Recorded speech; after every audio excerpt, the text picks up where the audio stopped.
Hello and welcome to episode number 16 of the All Things Sports podcast. Audio listeners, please skip to about 5 minutes into the show to skip past our live stream intro. And we will now begin the live stream. We'll see you in 5 minutes for the start of the show.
Now we're ready. Hello and welcome to episode number 16 of the All Things Sports Podcast. My name is Zach Bischoff, as I will display my names here. My name is Zach Bischoff, and I am joined by... Danny Shanhorn, sir. Perfect. You are way too loud. All right. Today we're going to go through the first half. We're going to recap the first half of the Major League Baseball season. We're going to start by going through the home run derby and proceedings there, and then we're then going to proceed on to the All-Star game. And please feel free to call us at 412. I think Zach may have dropped out there trying to say the number that you're encouraged to call in at, which is 412-223-7078. Yes, okay. My browser likes to crash at the most inopportune moments as I'm talking in sense. Anyway, I don't. I dropped out. I will try and avoid that, although I have no idea what. Anyway, as I said, we're going to go through the home run derby and All-Star game. First of all, home run derby. We have Juan Soto, I believe, winning it. I believe, and that was kind of overshadowed by the fact that he declined a $440 million contract given to him by the Nationals. I don't know what it's going to take to sign him, but Danny, can you please opine on that? Yeah, for sure. I mean, obviously, it was. I mean, it's been a Soto-centric week here, right? And it's gonna be that way until August 2nd, which is the trade deadline. But yeah, I mean, obviously, the big news is earlier this week he declined a $440 million extension for 15 years, which I can understand, ZB, because the Nationals are the worst team in the National League. How can you understand that someone declines a $440 million deal? I understand that that's a lot of money, and I would accept that if I was presented with those terms. But I mean, I guess Soto, like, I think he's a 23-year-old kid, right? He's arguably the next. He's already a star. He's not even a rising star anymore. He's already a star. I mean, that paid dividend to him winning the home run derby and dethroning Pete Alonso's back-to-back.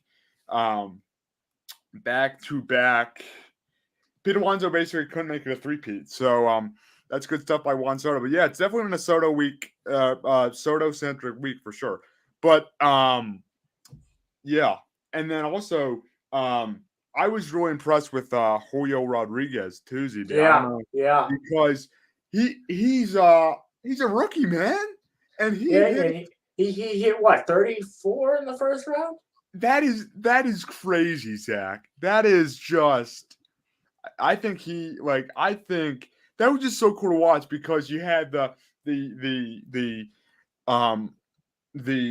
I guess the GOAT of the I don't know what the word is, but Albert Pujols basically, has been the GOAT of baseball. The veterans was the word I was looking for. But you had like the veteran like Albert Pujols and the young studs like Soto and Rodriguez. You know what I mean, ZB? Correct. Yeah. So, and I thought it was really interesting too.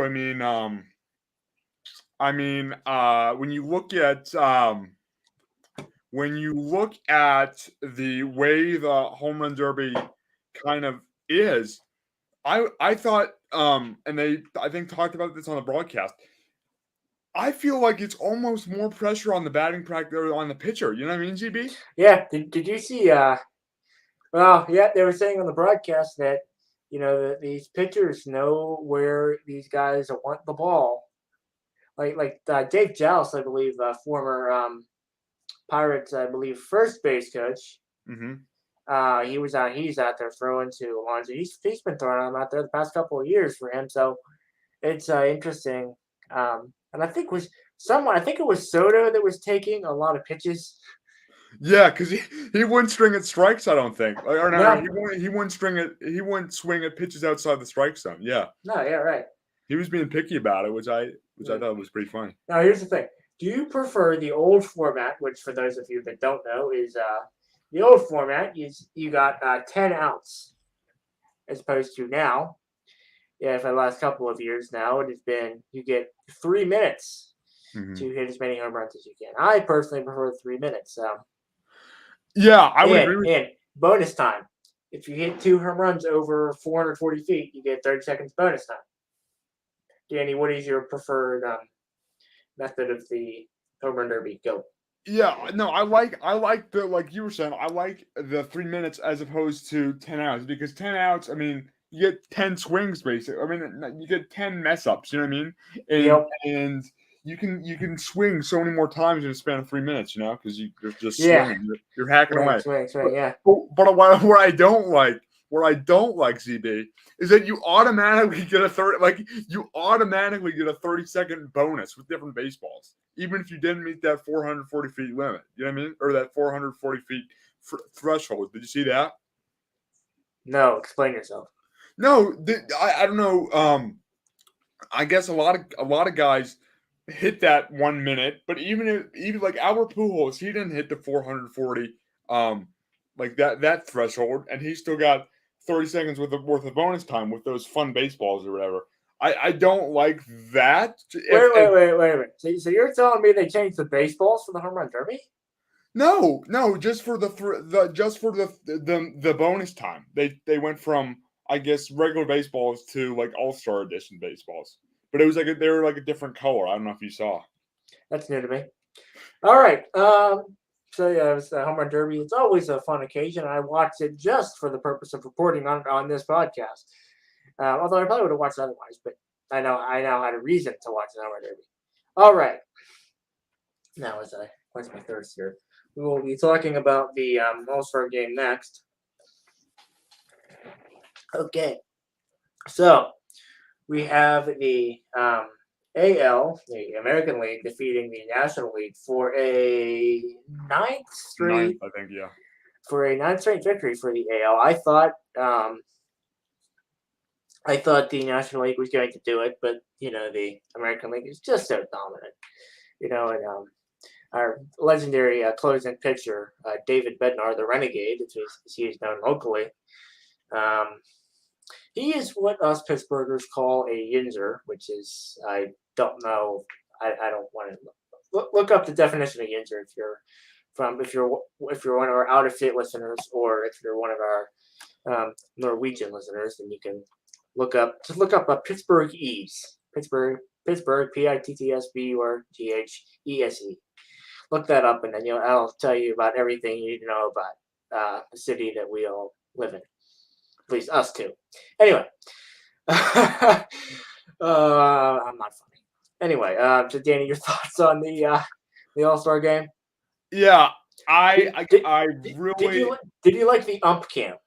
I actually I did not see the ump cam. I heard about it. I did not see the ump cam. I love the ump cam. And I heard also I saw some interviews like while they were actually like I saw them interviewing the pitchers, eBay. Yeah. Did you see? So the pitcher had an earpiece in, right? Uh-huh. And him and the catcher are both talking to each other, and John Schmaltz tells him then the pitcher says to Smoltz, he goes, what do you think of your Smoltz? He goes, backdoor slider. He goes, oh, you're sexy. And then he throws it and hits the guy. Yeah, no, I mean I turned it on in the bottom of the eighth. But I turned it on the top of the first. What you say? I turned it on the top of the first. See, that is why Zach is a better podcast host than I, because he is. That's why you have that's why you have the designation of co-host. Yes, exactly. No, but I turned it on in the bottom of the eighth, and it was wearing the bottom of the eighth because the Dodgers. Yeah, so bottom of the eighth, and they had a runner on, so I was like, oh crap. I was like, oh man, yeah, be careful. They might don't get us censored on YouTube. No, I was like, oh man, they might tie it up here, and then the announcers were talking about a home run derby swing off, and Yeah, that was going to be electric. I wanted to see that. Yeah, but Maybe next year, ZB. You gotta hope for the NL, right? right. Oh, yes, it is raining outside And currently. I thought that it was I kind of baseball like I thought that this All-Star game, and correct me if I'm wrong, Z, because I didn't see the whole game, but I thought that this All-Star game was kind of the epitome of the new age of baseball, so to speak, because there Right. were 3 home runs, correct, and that was it, right? Yeah, I believe Goldschmidt went deep early, and then I think there was a couple more by some folks, but I don't remember who. Yeah, and like I think it was Stanton and Yeah, Stanton and somebody else. somebody else, yeah. I I thought that maybe Byron Buxton, I think. Yeah. And I just it kind of makes me it's just because I remember like I love small ball, right? And I Oh yeah. remember like when and it's just been changing just year to year so much. The it's just becoming more of a home run and strikeout centered Well, I league, feel you know like what I mean? there's three true outcomes: home run, walk, strikeout. Uh-huh. Three true outcomes. Yes. Yeah, and it's like because I was just thinking about this because and I was remembering they were talking about it on the radio the 1994 All Star Game. That was the most electric All Star game in Three River Stadium, and I guess somebody threw out somebody at home to win the game for the somebody. I can't recount the details because I did not witness the 1994 All Star Game, but I just kind of it was apparently very. I don't know why I brought that up, but anyway, I just found that interesting because the All Star game really showed what baseball is kind of becoming, for better or for worse. You know what I mean? Correct. All right. I think that it will be a little bit of a shorter show today. I'll give you maybe a couple minutes of music. So that's going to do it for us today. No, we got to do do you want to do the just like the first half like recap or are we not? Oh, yeah. First half recap. I almost forgot. All right. First half recap. We have not Make it quick because it's currently, I believe, starting to thunderstorm outside. So yeah. we, And I didn't mean to throw you a curveball there for the West. I just we at least I'm winging it. So we talked about it, and then I just wanted sorry for making that kind of awkward, but all right. So here we go. First half recap. Pirates currently sit at what the hell is the record? Oh, by the way, I can't. I don't think I can say that on YouTube. So bleep. Let's see. Danny, okay. First of all, let's do this. How about your thoughts on the first half of the Major League Baseball season in general? Yeah, sure, Zach. Let me. Yeah. So, I mean, one thing that I was just kind of doing a little bit of research and gazing here and all the things of that nature. I am really, really impressed, and this is going to shock many people, because I don't give the Yankees a whole lot of credit because they can basically get anybody they want because they are the epitome of a baseball. big market team. But I'm looking at the standings now, ZB. They are 64-29, and everyone in the AL East is 500 or above. That is crazy to me. Yes, sir. That is crazy to me. Now, I haven't been around to see different eras of baseball. I haven't seen a ton of I'm just like I haven't seen like the back in the day, but how many times do you think all 5 teams in a division were either at or above 500 at one time? It's gonna be a pretty small number, no? Yeah, it will be. So that's something that sticks out to me. And just kind of to stay in the AL here, my one other point about the AL here, and then we could probably do we'll keep looking. But my one, I guess I have two other points actually. One of my points being the Chicago White Sox are 46-46. That may not sound like a terrible record, but if you look at the talent that the White Sox have on paper, I mean, that Tim is Anderson, including but not limited to Tim Anderson. Who else? Who else I got? They got Tim Anderson. Here, let me pull up the White Sox roster. I think they still have like Abreu, I think still. Mm-hmm. I think they still have Moncada. So I believe they're very good still. And they had expectations to do really well in the Central, which is not a very tough division compared to the AL East because they're still only 3 games back. But I really think they got Yasmani Grandal too. I was expecting them to do better than they're doing now. You know what I mean? Yeah. And I think that if I had to guess, I think that they will turn it around this year, or not in the second half of this season here. But I think they will.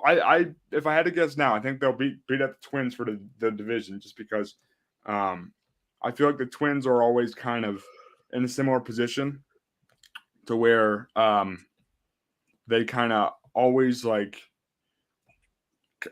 just kind of, when they win the division, they get out early in the playoffs, and when they are in contention, they often don't finish the job here. So that's something that I noticed in the AL East. Mm-hmm. All right, so I'm now going to have your Pirates report. Pirates currently sit, I believe, at 39-54, they are 11 games back in the National League Central. And that, unfortunately, we'll have to do it before I was going to opine on that, but I have to close it up here. That will do it for this episode of the All Things Sports Podcast. We thank you all for watching. And we gained a new subscriber. As I find his name here, I will give you a shout out. I'm going to call you Derek Carter. I believe I'm mispronouncing that name. I'm sorry. Derek Carter, thank you for subscribing to us on YouTube. Welcome to the All Things Sports community. All right, Danny, any final thoughts for the people here? In our one live viewer that we currently have watching on Twitch. Yeah. Obviously, the All-Star Game is a fun time of year. I always kind of like looking at the progress of everybody. But yeah, I mean, obviously, pleasure as always to talk sports here. Always look forward to it every time we do it, ZB. So thanks again for having me on here, and looking forward to doing a lot of these. All right, so that will do it for today.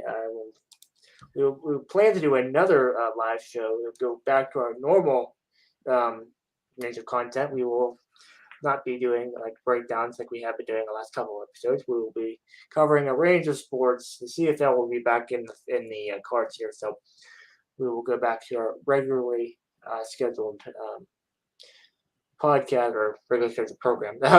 We'll go back to our normal set of content for tomorrow afternoon's live show. That I will be scheduling that as soon as we can't agree on a time. But anyway, that will do it for today. Thanks for watching. We'll see you next time right here on the All Things Sports Podcast.